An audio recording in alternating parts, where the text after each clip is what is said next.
Adi bir misal. Məsəl üçün qələm və qələmi əlimdən saldım, belə deyək.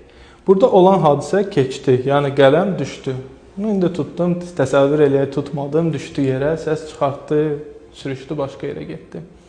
Fakt olaraq qələm düşdü, bunu biz qəbul edirik. Lakin mənim düşüncələrim ora köklənə bilər ki, əlimdən sürüşdü, qələm düşdü, mən ona tuta bilmədim, o getdi arasa, çəkiliş edirdi, nədən bu baş verdi və bu düşüncələri mən nə qədər çox düşünəcəmsə, bir o qədər də özümü həmin o keçmişdə saxlayıram və bu düşüncələr nə qədər çox alacaqsa, mən artıq onun əsiri oluram. Nədən belə baş verdi? Axı mən belə istəmirdim.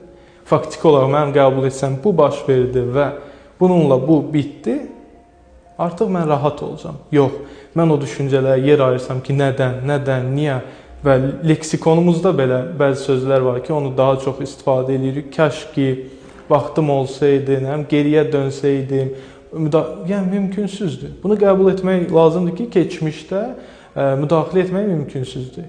Keçmiş həyat tərzi deyil, keçmiş bir müəllimdir, bir təcrübə pəncərəsidir. Hansında ki, biz nələrsə tutaq ki, düzgün etməmişik və sonradan peşman olmuşuqsa, oradan təcrübəsini istifadə edib gələcəkdə o səhvlərə yol açmaya bilərik.